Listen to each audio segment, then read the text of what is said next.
Dear Dhamma friends, we were discussing KhaggaVisana Sutta, which is available in the Khuddaka Nikaya,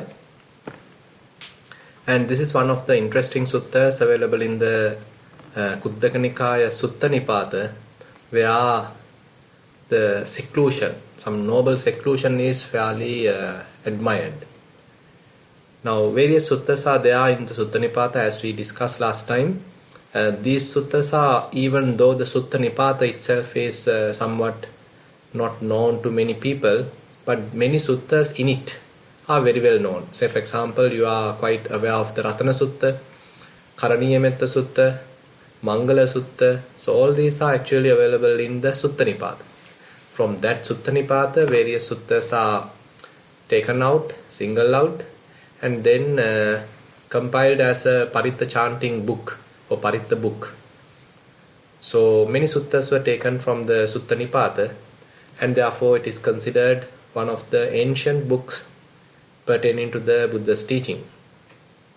And here in the KhaggaVisana Sutta, the importance is that the seclusion is highly appreciated, highly admired here. Now, again, the commentary says all these verses, what is available in the KhaggaVisana Sutta, the rhinoceros horns Sutta, is attributed to a Pacceka Buddha.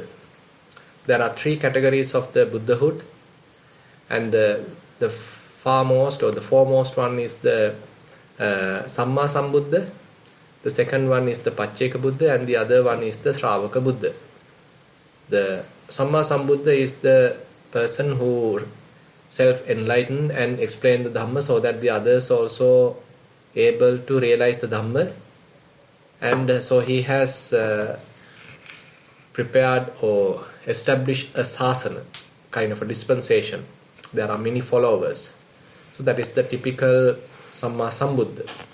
And there's another Buddha called Pacceka Buddha, sometimes called as private Buddha, or where he also self-enlightened, but he can't explain to the level of a Samma Sambuddha, so there are no many followers, there is no Sangha at that time. So these Pacceka Buddhas are self-enlightened and they live a secluded life. And the Savaka Buddha is different, so he can't self-enlighten, so he is a follower of the Samma Sambuddha, and he is in the sasana, the Sangha order, the members of the followers of a Samma Sambuddha, and then he also realized after hearing the Buddha's teaching and after practicing the Buddha's teaching, and he also sometimes able to explain to some extent the Buddha's teaching. So it depends on the individuals. Certain disciples are able to explain a lot, some are not. Say, for example, during the Buddha's time, Mahasariputta, who is the great disciple of the Buddha, and he was really able to explain the Dhamma in great detail. But on the other hand, there are certain other Arahants like Mahakondanya, who actually didn't explain much. He actually spent a secluded life, even though he is the very first disciple who attained Sotapanna in this Gautama Buddha dispensation. So likewise, the caliber of the disciple vary, and depending on that caliber, so certain disciples are able to explain the Buddha's teaching, certain ones are not that able to explain the Buddha's teaching. So this Pacceka Buddha, on the other hand, self-enlightened, and they prefer to live alone. Now, we have been discussing this sutta for several weeks now, and we have come to a verse and which also talks about Pacceka Buddha according to the commentary. So here the verse going like this: Oropaitva gihi vyanjanani sanchinnapatto yatha kovilaro chetwana viro gihi bandhanani eko chare KhaggaVisana kappo. Now here actually talks about how one becomes a monk. So actually the story was like there was one king, and his name is also given as Brahmadatta, and he is usually going to his royal park. So there was a royal park with many huge trees. This Kovilara tree is some sort of a tree which is given the Pali term as Kovilara. So there may be a biological term anyway. So this king used to go under that tree because it's a huge tree. It's with very good shade. And so he used to go under that tree and spend some time resting. So he is simply going through the park, going through the royal garden. And when he want to relax, so he go under this tree and spend some time. And after a couple of months also he selected the same tree and he went there. And after a couple of months again he went there. But the ministers understood now the tree has shed all the leaves. You know that the trees sometimes shed all the leaves, and ultimately the whole tree has no leaves at all. On this time, the king actually has ordered the ministers to arrange everything at the same place because he used to that place and he is quite happy in that place, but he didn't know that the tree might have fallen all the leaves. But anyway, he has ordered the same place. So the ministers also, out of fear, so they arrange everything there. So ultimately king also came there and he was so tired and he started to rest. He fallen asleep and he started to rest. And the others also have went away. And now after a while he woke up, the king woke up. And once he woke up, he understood there are no leaves at all. He is in the same familiar place, under the familiar tree, but no leaves at all on the tree. Now the king start to think about this. So this is a kind of a mark, this which figures or triggers the king's mind. So he started to think, so this tree was a huge tree. This was filled with a lot of flowers, leaves, and it was so superb, splendid kind of a tree. But now what has happened?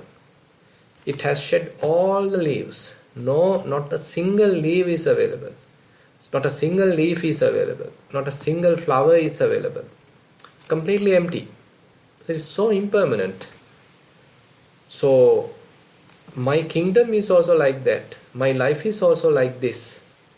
Now I have a lot of wealth, lot of royal wealth, ministers, royal army, etc. The whole kingdom is mine. But don't know, in the future I might have lost everything. So it is so impermanent. So he got the point of this impermanence. And he got the message from the tree. The tree was completely a blooming tree, and when it was several months ago, but now it's completely a empty kind of a tree. The whole tree appear like dried out.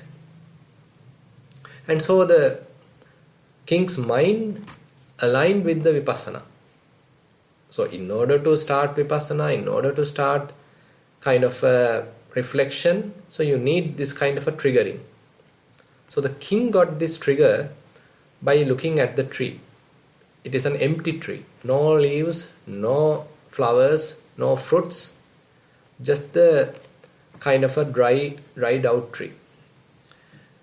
Then he is mentioning, having discarded the marks of a layman, how about I too become a monk? Because the lay life is something like a lot of filled with various luxuries, and you are dealing with many possessions, and you are dealing with many other people. You are going to attend to the various parties. Nowadays anyway things are a little different because of the pandemic.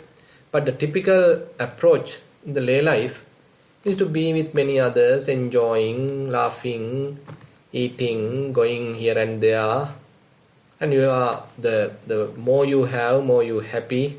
So that's the having abundant is the, or having luxuries is the kind of a goal or the objective of the lay life. But now this king thinks in the opposite manner. He thinks, so this lay life is something like that when I was experiencing this tree several months ago.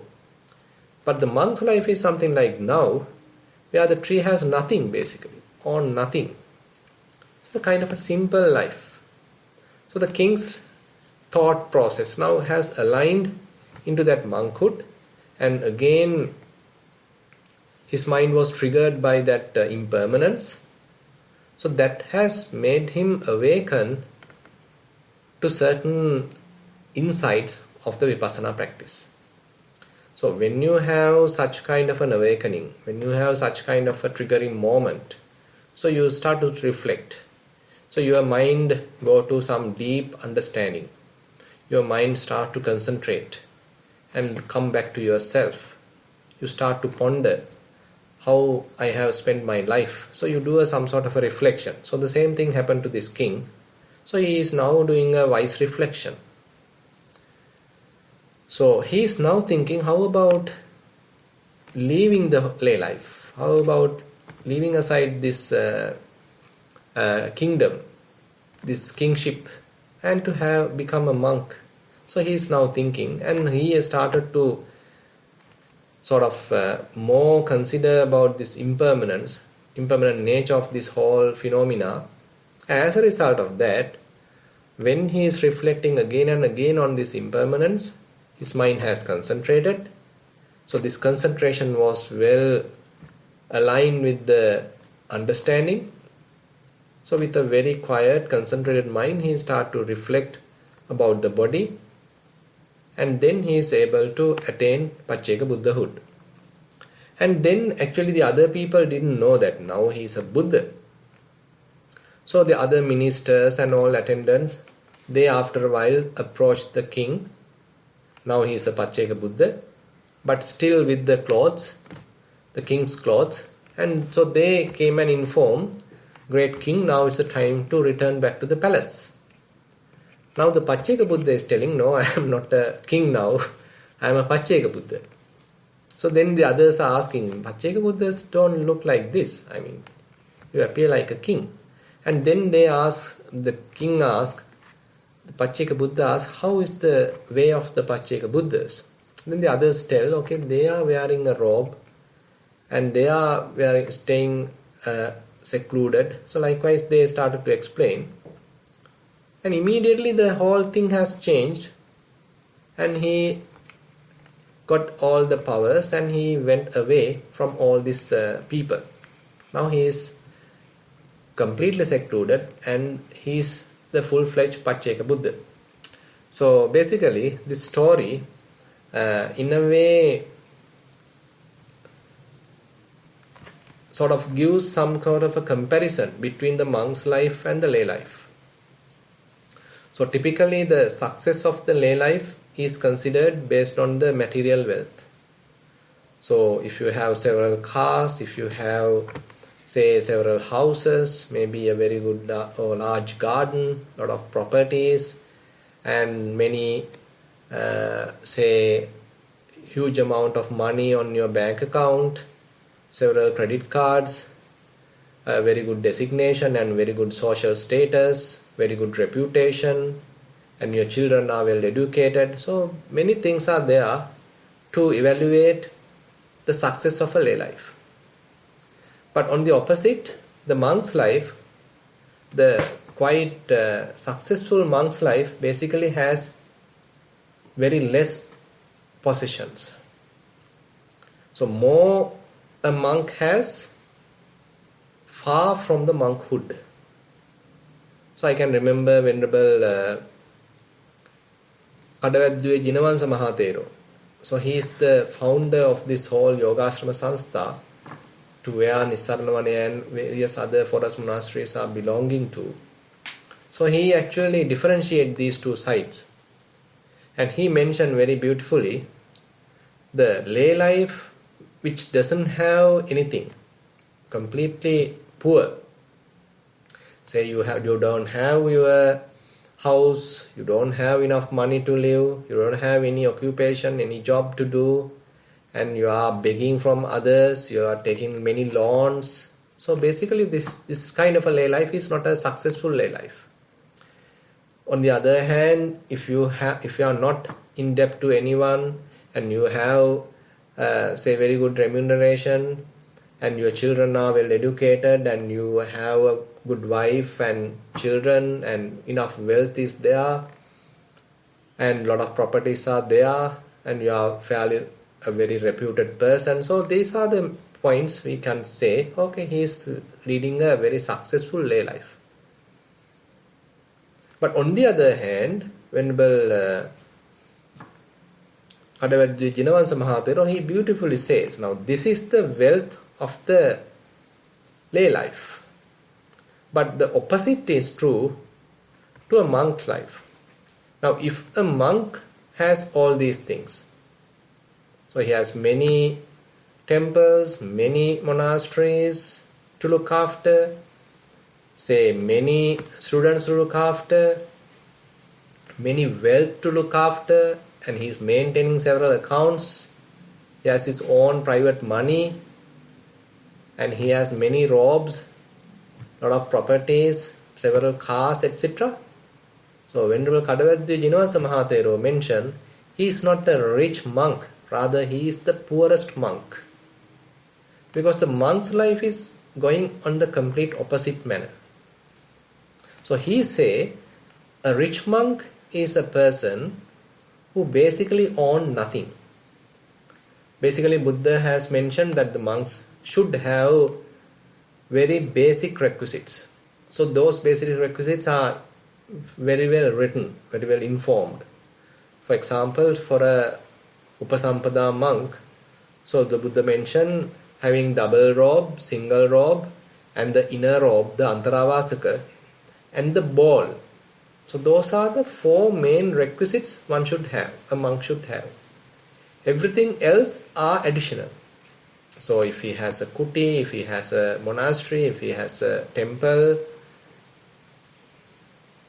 so if he has slippers, if he has additional, say, robe, if he has devotees to help, if he has medicine, so all these are quite secondary. So what is essential is the 3 robes and the ball. So those are the must in a way to have. Everything else is something additional. So more a monk has, more burden he is. So therefore the monk's life is going against the grain. So monk's life is completely opposite to the lay life. If a monk has very, very less possessions, he is a rich monk. On the other hand, if the lay person has very, very little thing, he is a poor person. So therefore this comparison is very interesting, and you can understand as we are moving forward. So similar thing happens in the mind as well. Now even you are a lay person, even if you have a lot of possessions, but when you get on to the meditation, the mindfulness practice, you may understand. So thinking about all these possessions, all these liabilities, all these responsibilities is kind of a burden. So your mind has no any kind of satisfaction, because more you have, more you trouble. You have to trouble every time. You have to sort of responsible for many things. So the always mind is crowded, always mind is burdened, many responsibilities. So on the other hand, if you are maintaining only the essential items, if you are quite frugal and maintaining only the essential items, then you understand, okay, mind is somewhat relaxed, because you only have very basic requisites to take care, and you don't need to worry about so many things. So you have enough time now. So you have kind of a fairly satisfied life, if possible. So therefore in Dhamma it is mentioned, Santutti paramandana.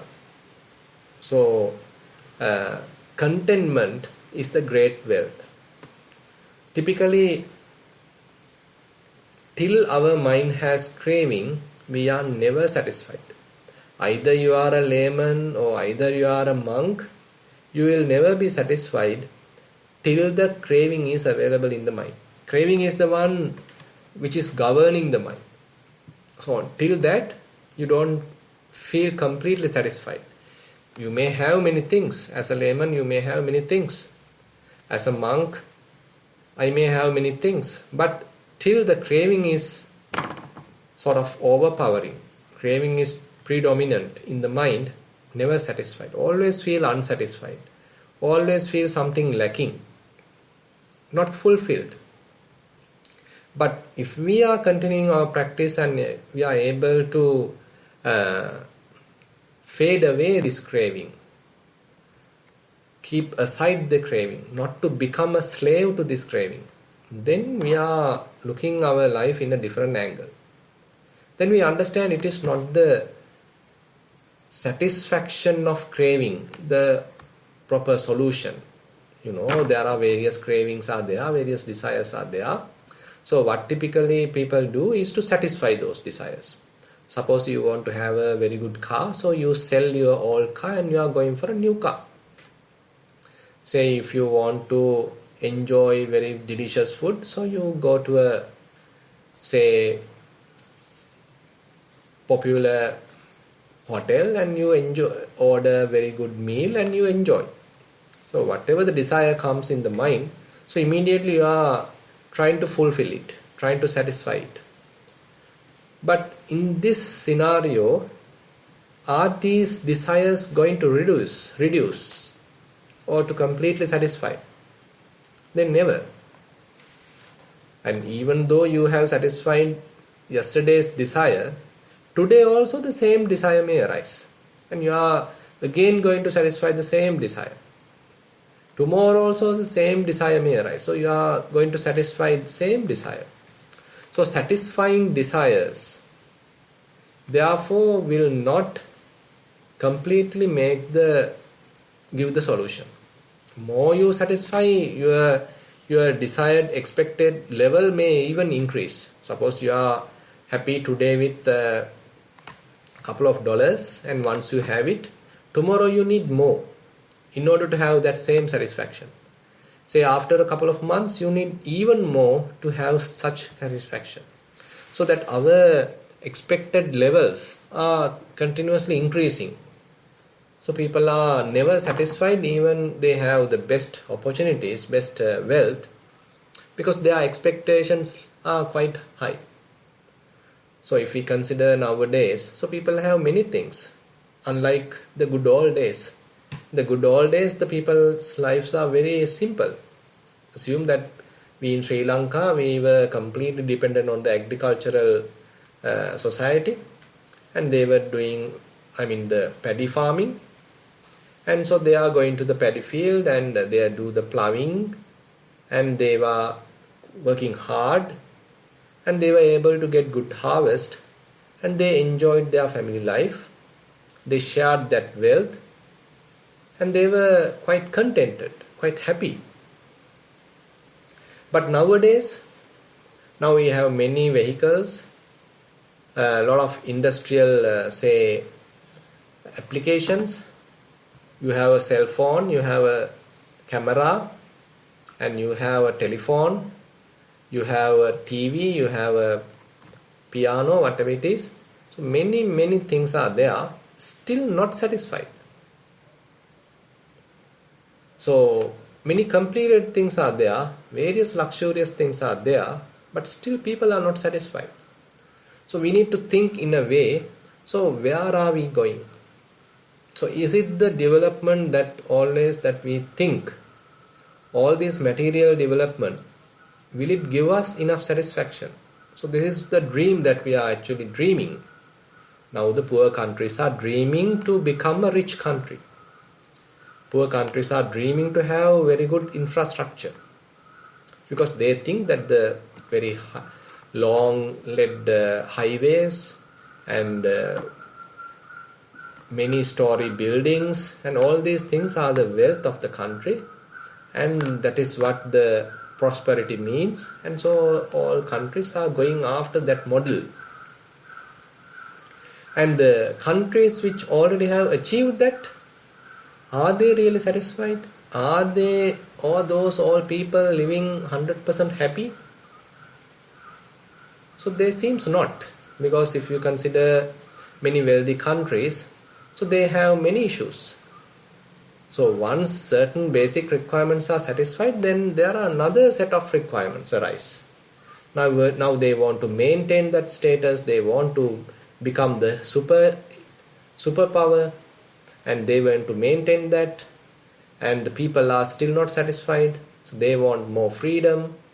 So they are not ready to listen to the private laws, so the public laws. So they want more and more. Still the unrest is there. People are again struggling.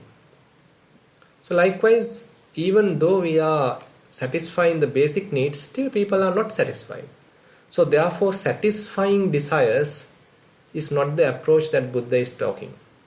Rather, finding the causes of the desire and eliminating the desire is the path that Buddha is taking. It is not the satisfying desires as the solution, rather freedom from desire is the solution. So you are trying to find out causes why these desires are arising. What are the causes for these desires to arise? So rather than satisfying desires, now you are trying to eliminate the causes of the desire. So you are trying to uproot the desire. So that is kind of a radical approach, because always the typical approach is to satisfy desires, to fulfill desires. But the Buddha is talking about eliminating desires, to uproot the desires. So when there are no desires in the mind, so the mind feels contented. So this is, in a way, it's a kind of a radical approach. So assume that you are going to a supermarket. And when you go to a supermarket, so everything is very well displayed. Everything is very colorful. So they have used the best kind of marketing methods. So even though your list had only say 50 items to buy, so ultimately if you had enough money, so you buy 150 items, because many things were there. Once you are going around the supermarket, so many things are sort of inviting you to buy. So the packaging, wrapping and everything is so beautiful. So you are compelled to buy. But suppose you are going through the whole supermarket, but you didn't buy anything. Because your house has everything, you are happy and everything is there. Say your fridge has enough food and everything is there. But assume that you went through anyway through the supermarket, but you didn't have any desire to buy anything. So you are simply looking around, but you didn't buy anything. Not because that you didn't have money, but there is no desire arising in the mind. So then you feel, okay, I went through the whole supermarket, I had enough money to buy, but no desire has arisen in the mind and asked me to buy. So it's a kind of a different approach. So there you feel, okay, I feel contented.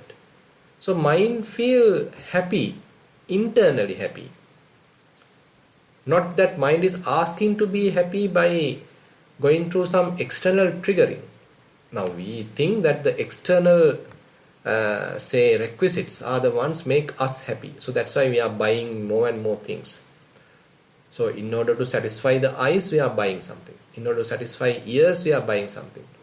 In order to satisfy nose, we are buying something. In order to satisfy the tongue, we are buying something.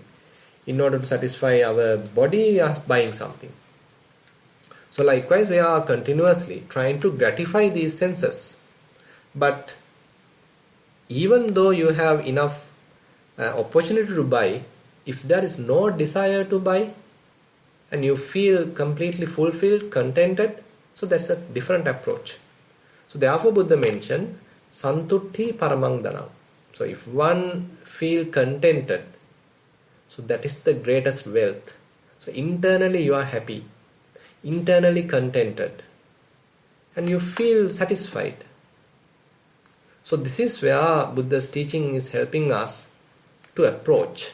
So when you are more and more trying to live mindfully, trying to be happy internally, and your mind is not going after various things, rather mind is quite happy within yourself, so then you are coming to this kind of a dimension where mind is not asking anything. Mind doesn't want anything. And mind is happy still. Even though it doesn't ask anything, it does not mean it is unhappy. Internally it is happy. Even though it is not asking anything, it is not asking anything new from the outside, because internally it is feeling complete. Internally it is feeling fulfilled, satisfied. So this is a different kind of a scenario that Buddha is explaining. So this is something that we need to ponder, or we need to reflect, how to have such kind of an internal contentment, feeling happy, feeling satisfied internally, not going after all these sensual gratification.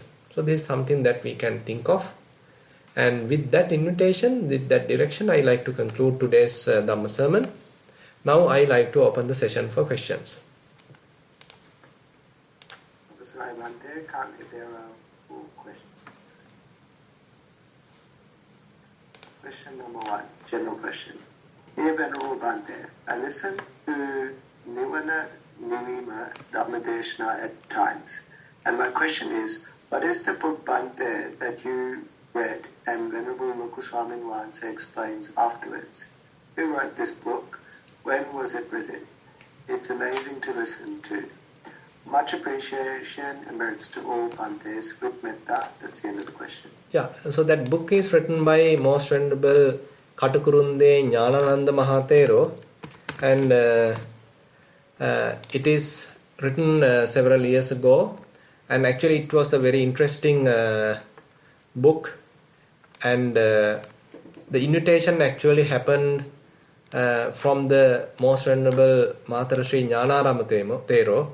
Actually at that time Maharshi Jnanarama Thero was the chief meditation master and the abbot of the Nissarana, and Venerable Katukurunde Jnanananda Mahathero was the deputy, and he was also living in the Nissarana.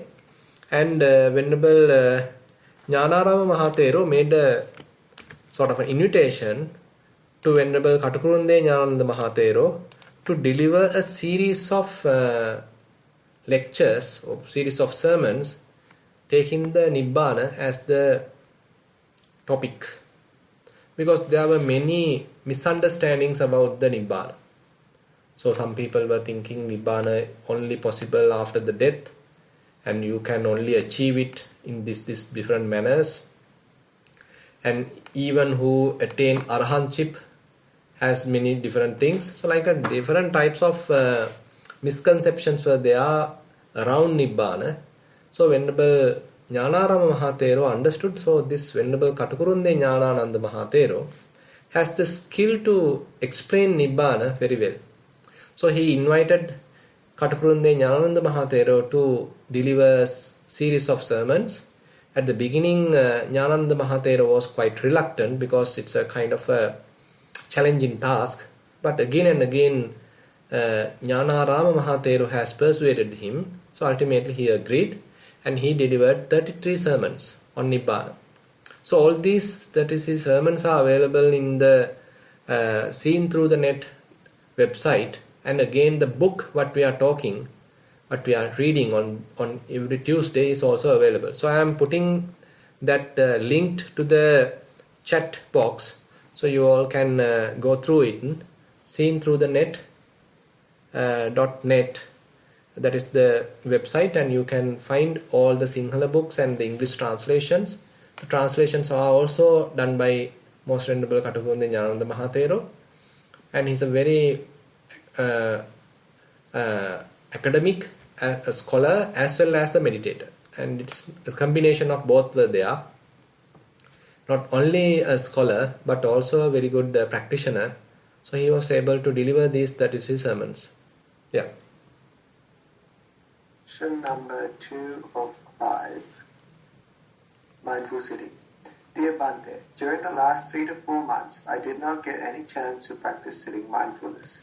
This is mainly due to a lack of seclusion and isolation I could find since all the members of the family are at home, including the children.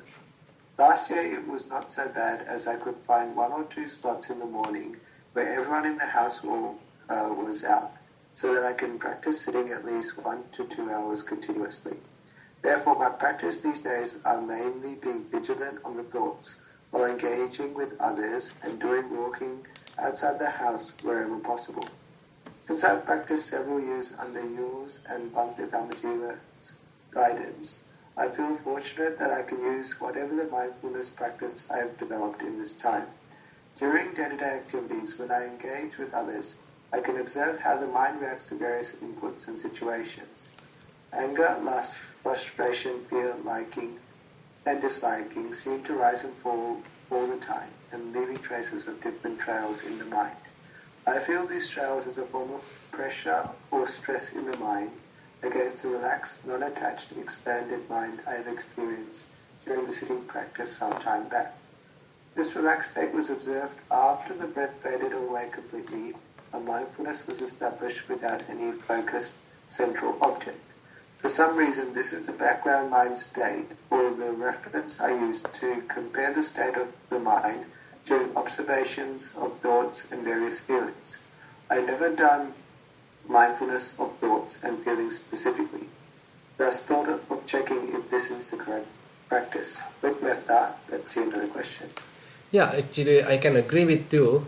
Basically, so this is where we practice, or rather practically do our practice.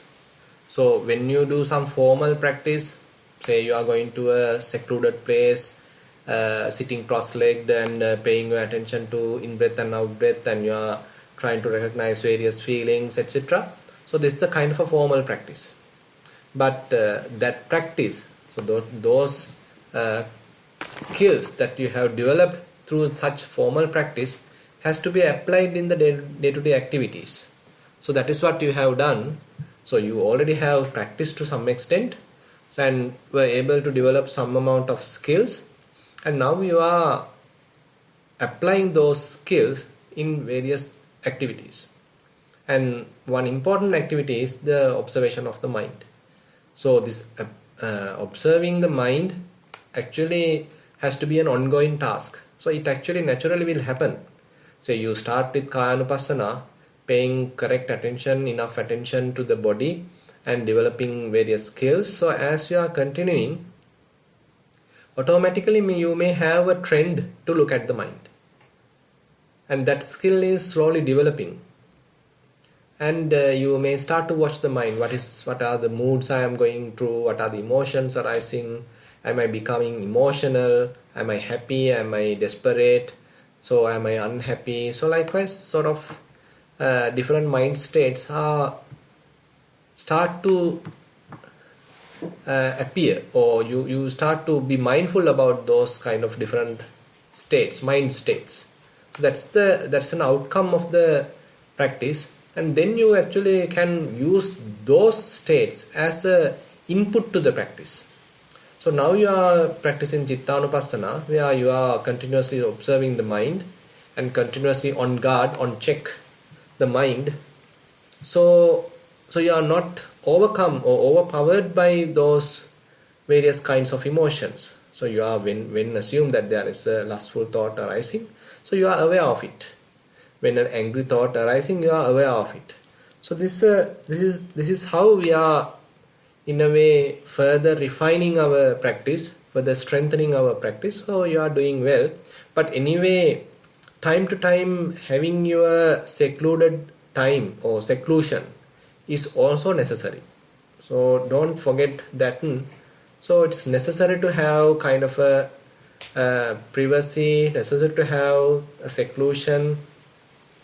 So you do some sort of an introspection, you look at yourself and what is the state of the mind, is it properly or very clear, am I not crowded with various thoughts, is the mind maintaining enough clarity so that I can continue my practice. So those reflections, introspections are possible when you have some time for your own. Therefore that side is also has to be maintained. Yeah. Question number 3 of 5. This is general question. Dear Venerable Bhante, last week there was a great question from someone regarding the observation of attraction to sensual pleasures even during the times when we practice mindfulness. Due to your excellent guidance and techniques, I don't have any major issues with the practice and are quite satisfied with the way it is developing. However, day by day I feel dispassionate. In my work, disgusted about the way my mind works and how it attracts to lust, greed, and also how easily anger and aversion builds up.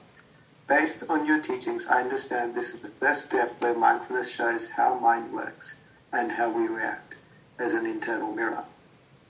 But I'm really astonished how powerful these attractions and rejections are and wondering if at any time I can be freed from them. From outside, I maintain a very disciplined, exemplary life and honestly haven't engaged with anything bad for years. However, inside it is not so pure and I have many cravings, lust, aversions and thought patterns which are not suitable for spiritual well-being. How can one continue with the practice while knowing that we are living with a cancerous wound?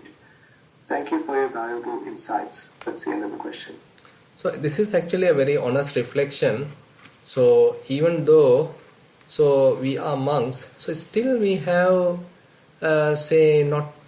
we can say some unsuitable or say lustful, angry, deluded thoughts. So we are not arahants, but we have to honestly accept that. So and we don't need to make it mine. So that is the kind of a distinction that Buddha is asking to develop. So we are able to distinctly recognize these are thoughts. I don't need to claim them as mine.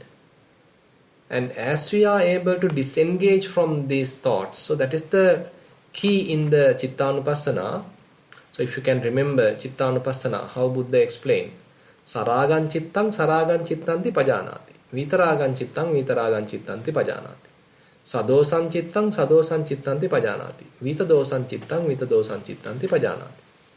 So when lustful thought arise, so the practitioner recognize it as a lustful thought. It is not my lustful thought, it is a lustful thought. When an angry thought arising, so he recognizes this is an angry thought. It is not my angry thought, rather it is an angry thought, that's it. So looking at these various thoughts objectively is the key. So don't try to make them yours. So have this kind of a distant observation. So thoughts are arising, lust arising, anger arising, delusion arising, jealousy arising, but you are able to disengage from that. You are able to step back from that, and you are not claiming them as mine. You are not identifying with them. You are not being a slave to them, but they still arise. Can't help. So the moment we are able to disengage, the moment we are able to be mindful about them, they lose their grip. And we are not promoting them. So we are not the poor victims of them. We are not slaves to them. As a result of that, they start to fade away. So again and again, this kind of a practice has to be applied. So assume that you are continuing like this. Again and again, you are honestly recognizing lust is arising. Honestly recognizing anger is arising. You continue the practice. Still, you may not feel blissful. So we are now actually looking at the various thoughts merely as thoughts. So we are not we are not identifying with them. Rather, we are able to disengage from them and looking at them objectively.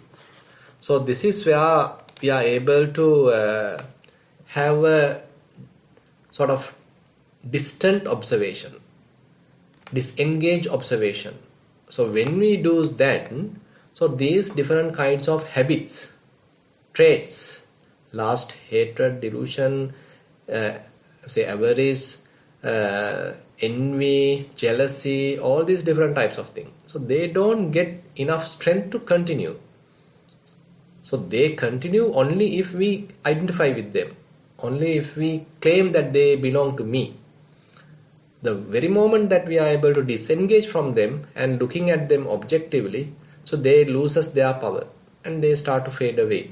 So likewise, again and again, we have to honestly look at, honestly recognize these different types of thoughts and watch them, observe them, mindful about them, and allow them to fade away. As we continue like this, so they may start to slowly weaken. So likewise, we have to weaken this whole different kinds of defilements. So that is the only way that we can go through. Ultimately, they may completely uprooted, but it is not happening immediately. So therefore, don't expect quick results. Rather, the practice is very gradual, and in a way, we can say it is quite slow. Yeah. Question number 4 or 5. This one is mindful sitting. Dear Bhante, during today's guided session, I tried to focus on my abdominal movement as per the instructions. My usual meditation object is the breath, and I can establish mindfulness fairly easily using the breath. Since I have some experience on mindfulness practice, thought of using abdominal movement today. However, after a few minutes, the breath appeared superseding the subtle abdominal movement as one and was in the process of settling down. I tried to focus again on the abdominal movement and the same result. After a few cycles, I settled with the breath and continued with the practice. Thought of writing my experience and checking with Bhante. With metta, that's the end of the question.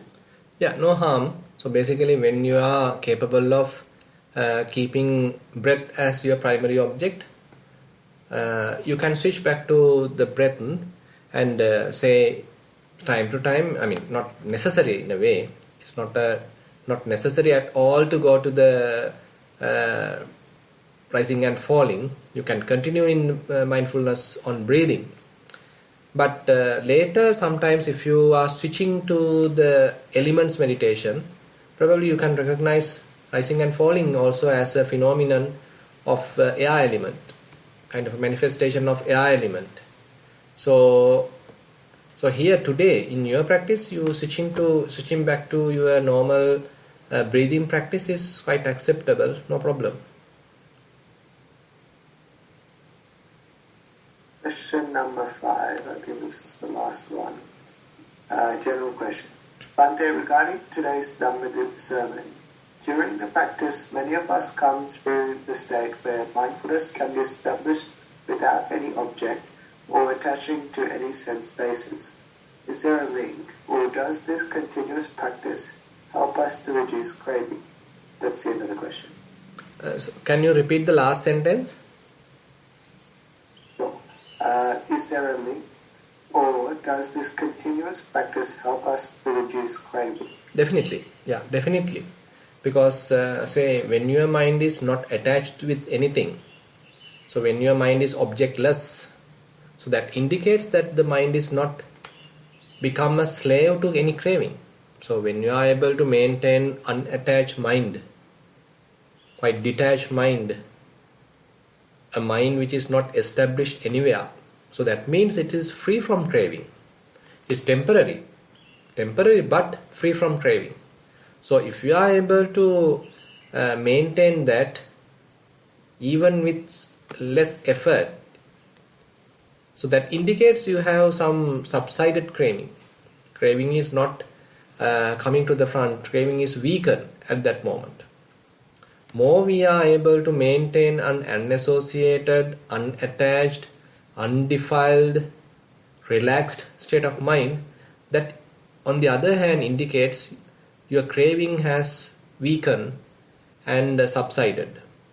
So, but anyway, time to time craving might arise, so that again the mind go and attach.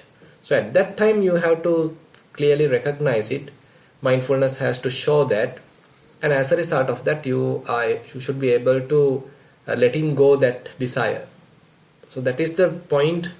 We are sort of weakening the defilements, so the weakening the craving, because we didn't support that mental pattern, we didn't support that habitual tendency. Rather, we recognize it very quickly and able to leave it aside. So this is the practice that we need to continue, and then it will lead to sort of weaken various types of defilements, and maybe hopefully ultimately completely uproot all the different types of defilements. And that's why Buddha mentioned. Actually, even today's Sinhala Dhamma sermon also I have explained that very well. So I invite you to listen to that Sinhala Dhamma sermon also. I will upload that in a couple of hours. And so there also Buddha very well explained that maintaining such unassociated mind, maintaining that non-grasping mind, indicate the mind is free from desire, indicate that the mind is not afflicted with craving, and such mind has to be further enhanced. How we are going to enhance? By keeping very natural kind of a mind, keeping very shallow concentration. So that if mind has the potential to attach, it will go and attach. But your mindfulness will show you, indicate that, and at that time you are trying to let go that desire and again return back your practice to that emptiness, to that unattached state. So likewise, again and again, these different types of defilements has to be recognized and have to be let go of. Yeah. That's the last question, I think. Let me just check. Yep. So I'd like to conclude.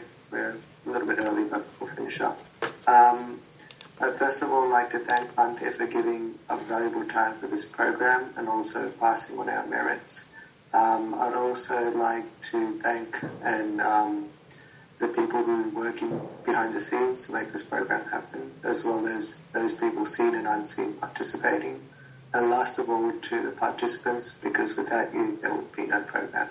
With that, I'd like to end the session. Thero and Sanai. Yeah, Thero and Sanai.